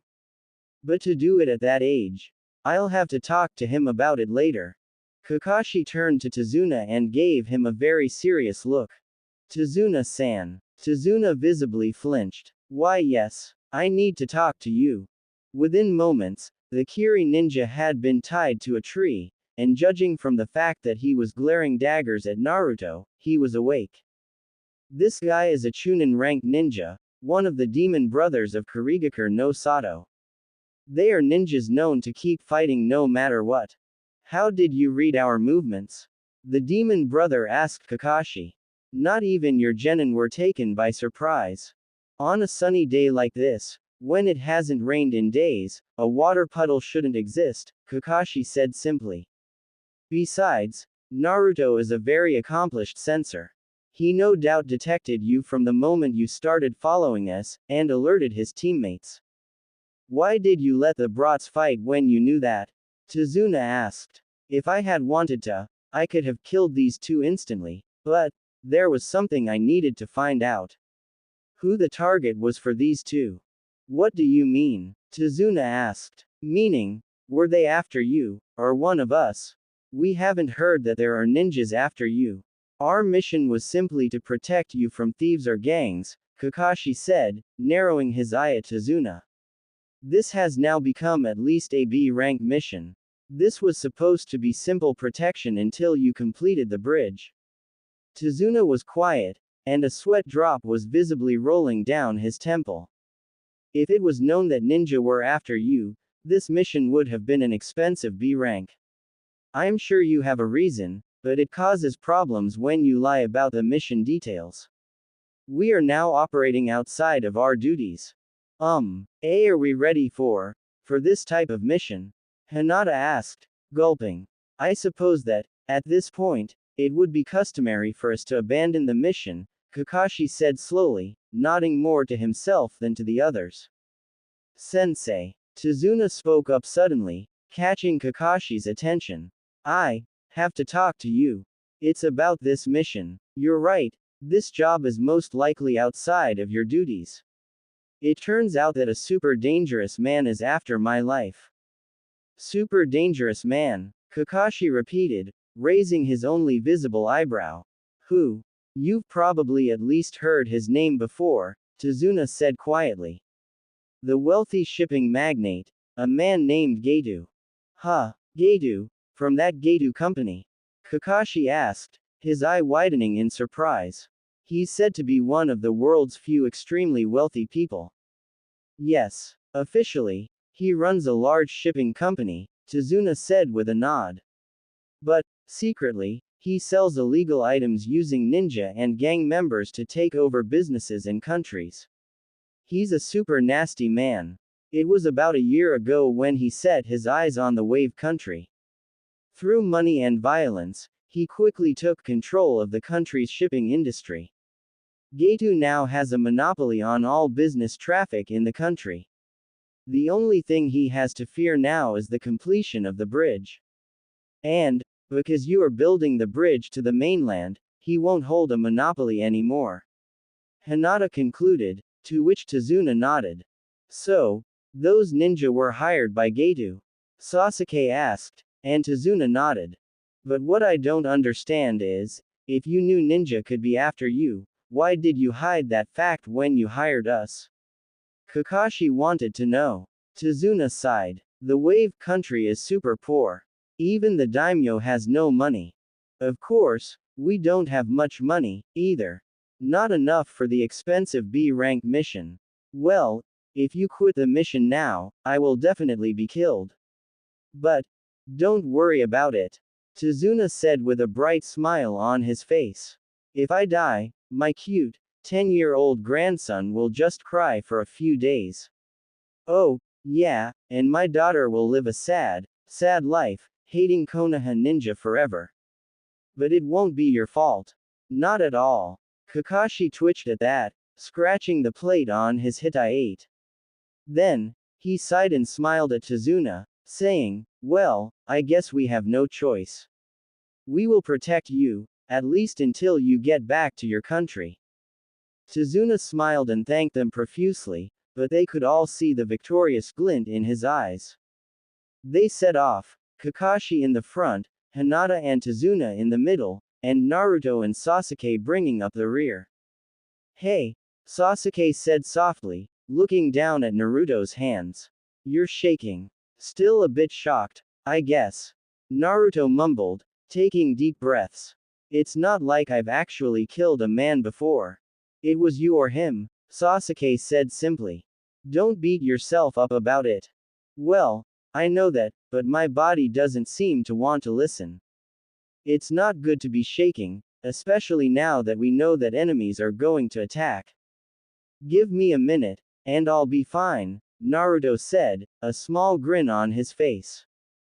The group managed to make their way into Wave Country without encountering any more enemies. However, Naruto, Sasuke, and Hinata were always on alert, their senses sharp. As Naruto had said, his shaking had stopped, and he was ready for anything. If we're attacked again, it'll probably be a Junin, since the two Chunin were defeated, Naruto stated as they walked, to which Kakashi nodded. Without a doubt, Naruto perked up, and in a flash he fished out a kunai, hurling it into a bush, making the others jump, save for Kakashi, who must have sensed it as well. Naruto, Sasuke asked, tense. TCH, Kawarimi, huh? Naruto muttered, lowering his hand. His eyes closed, and he stretched out his senses. Everyone, get down, Kakashi ordered suddenly, ducking, just as Naruto detected the presence. Naruto grabbed Hinata and dropped, while Sasuke tackled Tazuna to the ground. A giant sword came flying through the air, passing through the space where the Genin's necks would have been, before embedding itself in a tree, at which point a ninja landed on the hilt of the massive Zanbeitu. The man wore striped pants, camo pattern leg and arm warmers, and bandages wrapped around the lower half of his face. Tied sideways to his head was a Kiri Hitai-8. Well, Kakashi uttered as they all got to their feet. If it isn't the Kurigakure missing nin, Momochi Zabuza-kun. Naruto, Sasuke uttered, as Naruto narrowed his eyes. Be careful, guys. This guy's got as much chakra as I do. And it's dark. Very dark, and powerful. Naruto muttered. Hinata formed a few hand seals, then called, Byakugan. Veins were visible around her eyes as her dojutsu activated, and her eyes widened when she looked at Zabuza. He's right. This chakra. Sasuke, curious, activated his Sharingan and looked at Zabuza, his eyes widening as well. No, it's only a little, but his chakra stores are larger than yours, Naruto. Ho! Zabuza spoke, turning around so that he was facing them. He lowered himself into a crouch, resting his elbows on his knees as he watched them. Sharingan, Byakugan, and a skilled sensor. Not to mention Sharingan no Kakashi. No wonder why the demon brothers lost. Sorry, but the old man is mine. Sharingan, Naruto and Sasuke uttered in unison, amazed, as Kakashi reached for his headband. Surround and protect Tazuna, Kakashi ordered. Do not enter the fight. That's the teamwork here. Zabuza, first. Kakashi slowly lifted his headband to reveal his left eye, which had a scar through it. And in it was a Sharingan. Fight me. Ah, I already get to see the famous Sharingan. I'm honored, Zabuza said, and it was evident that he was smirking behind his bandages. When I was in the Kurigakure Anbu, I kept a handbook. It included information of you. It said, the man who has copied over 1,000 jutsu. Copy Ninja Kakashi. Oi, Sasuke, Naruto muttered. I thought the Sharingan was an Uchiha bloodline. Why the hell does he have it? No idea, Sasuke said, narrowing his own pair of Sharingan eyes. But I intend to find out. Let's end all the talking, Zabuza said as he reached down, grabbing the hilt of the sword he was standing on. I have to kill that old man. Immediately, the three genin moved to stand protectively around Tazuna, ready for anything. But, Kakashi, it seems I have to beat you first. Zabuza kicked off the tree, yanking his sword out as he flew toward the lake in front of them, landing on it.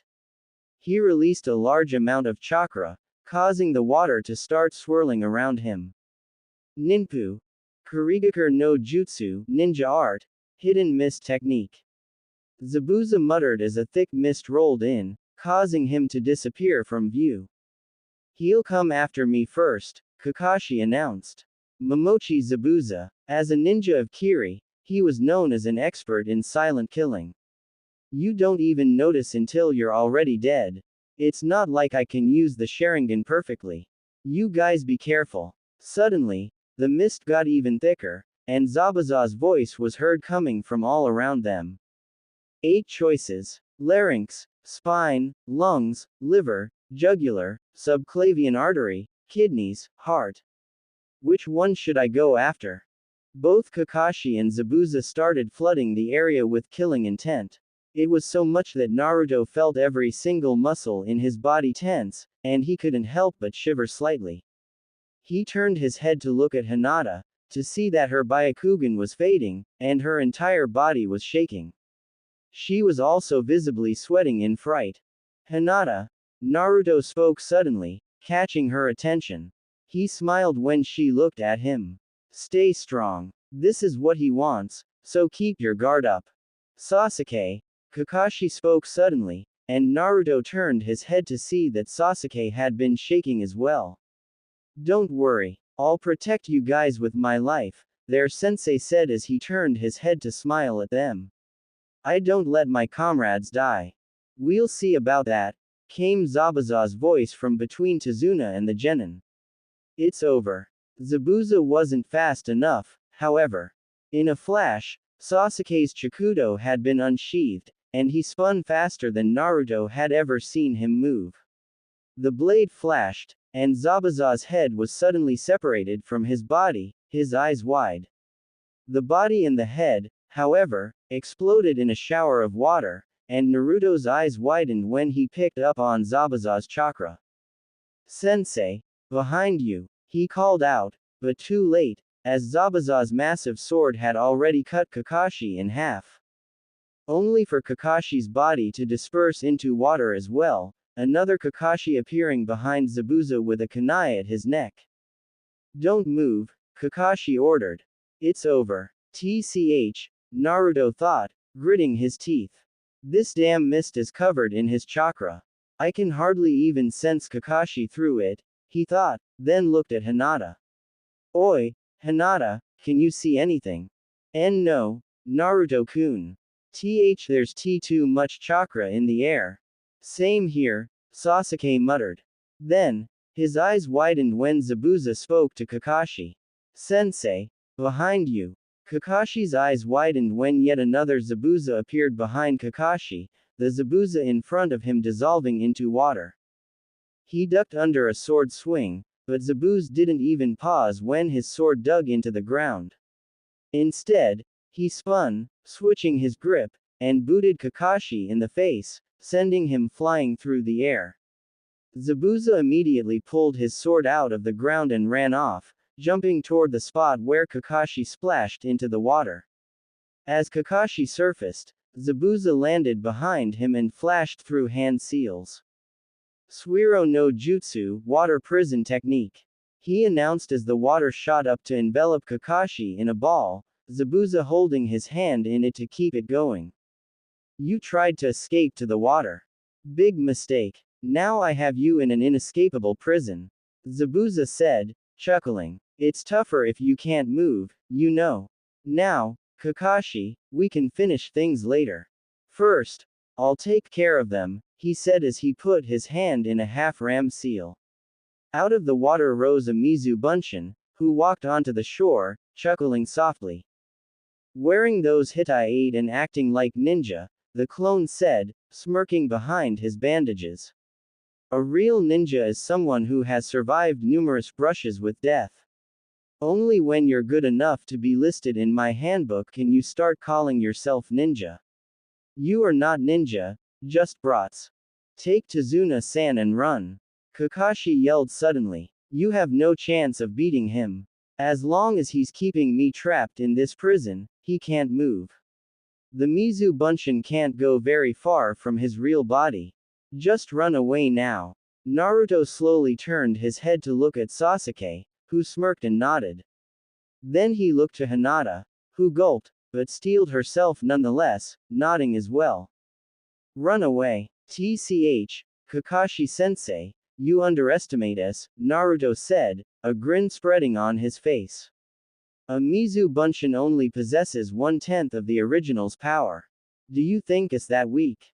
Besides, the success of this fight depends on you, Sasuke said. If we run away now, Zabuza will just kill you, then pick us off one by one at his leisure. Besides, those who abandon their comrades are even worse than trash, right? Tazuna-san, Naruto said, ignoring Kakashi's wide-eyed look, instead looking to the old man, who sighed. Well, I planted this seed myself. I'm not going to say that I desire to live so much that I'd stop you. I'm sorry, guys. Fight as much as you want. Zabuza's clone, however, just started laughing, grinning slightly. You guys will never grow up.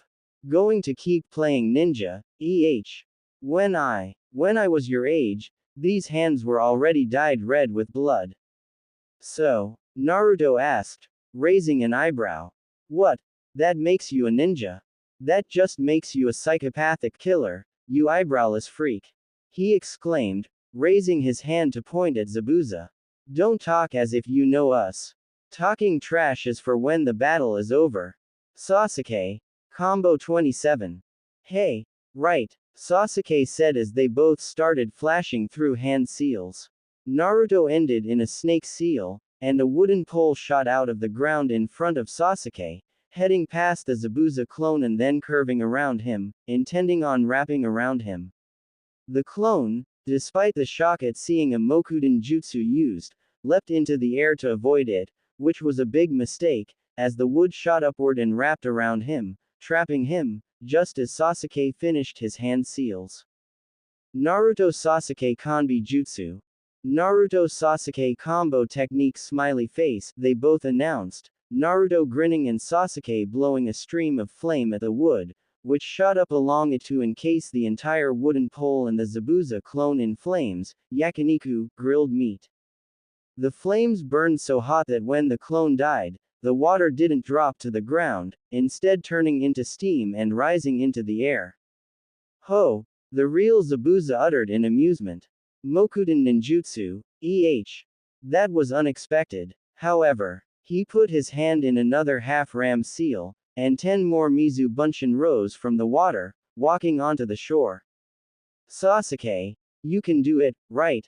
Naruto asked his friend, who immediately knew what he was referring to and nodded, unsheathing his Chikuto again. Good. All clear a path. Go. Sasuke shot off toward the clones, who all raised their swords and made to attack. Wood spikes shooting from the ground forced them to dodge, however, allowing Sasuke to pass through unscathed. He shot toward the real Zabuza, cocking his arm back, then swung. Zabuza, however, ducked under the swing, but Sasuke wasn't done, spinning and throwing a kunai at Zabuza's head, which forced him to dodge out of the way, pulling his hand out of the water prison in the process. The clones, seeing this, made to go after Sasuke, but that provided enough of a distraction for Naruto to focus his chakra into the ground and cause more wooden spikes to shoot out of it, impaling and destroying the clones.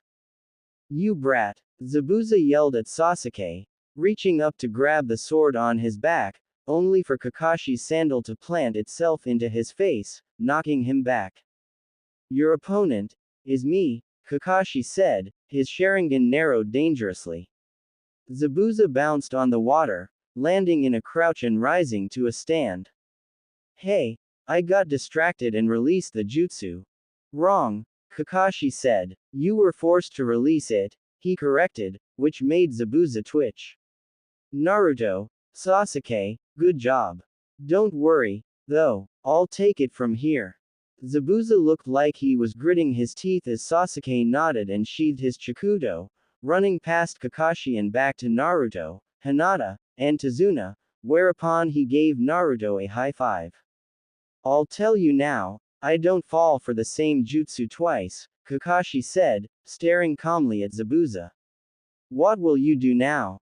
"Tch." Zabuza uttered and leapt back, before starting a long chain of seals, which were perfectly mimicked by Kakashi. Suiryuden no Jutsu, Water Element, Water Dragon Projectile Technique. The both called out in perfect unison as two dragons formed out of the water between them and charged at each other, crashing into each other and exploding. "That many seals, and he copied them flawlessly," Naruto muttered, bracing himself as the water washed up onto the shore and crashed into them. He turned to look at Sasuke. "Can you do that?" "Not at this stage of the Sharingan, no," Sasuke said, shaking his head as he saw the two Junin clash right underneath where the two water dragons had crashed into each other, Kakashi blocking Zabuza's sword with a kunai. "Strange," Zabuza thought, narrowing his eyes as he stared into the Sharingan. "What's going on?" He pushed off and jumped back, Kakashi mimicking his actions perfectly, as he tried circling around him, then stopped and raised his hands to perform the Kurigakure Jutsu. "My movements," Zabuza thought as he lowered one of his hands, Kakashi doing the same. "He's completely reading them," Kakashi finished his line of thought, making his eyes widen. "What? Did he read my mind?" Zabuza thought, feeling sweat breaking out on his forehead, placing his hands in a seal. "Damn, that freaky eye is pissing me off, right?" Zabuza twitched. "Hey, all you're doing is copying me. You can't beat me, you monkey bastard." Both Kakashi and Zabuza exclaimed at once, and that really made Zabuza's eyes widen. "Damn you, I'll make it so you can never open that mouth again," Zabuza growled out, flashing through hand seals. He stopped, however, amazed, as he saw himself form behind Kakashi.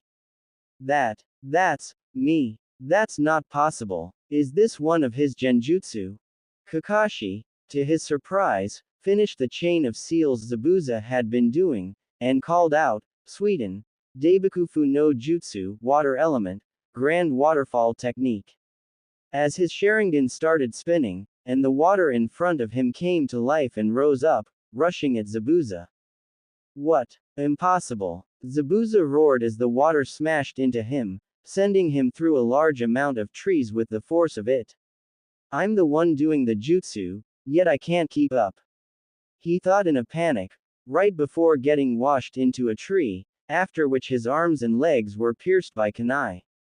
"It's over," came Kakashi's voice from above, making him look up to see Kakashi crouching on a tree branch. "How can you see the future?" Zabuza asked, still in shock.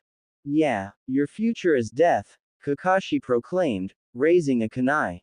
Before he could use it, however, two Senbon needles came flying out of nowhere and pierced Zabuza's neck. Zabuza's eyes were wide as he collapsed to the ground, and everyone looked up to another tree, to see a kid around the Genin's age, wearing a mask that looked almost like an Anbu mask, which had the Kiri markings on the forehead. Hee, you're right. He's dead, the boy spoke in a very feminine voice, which matched his feminine body.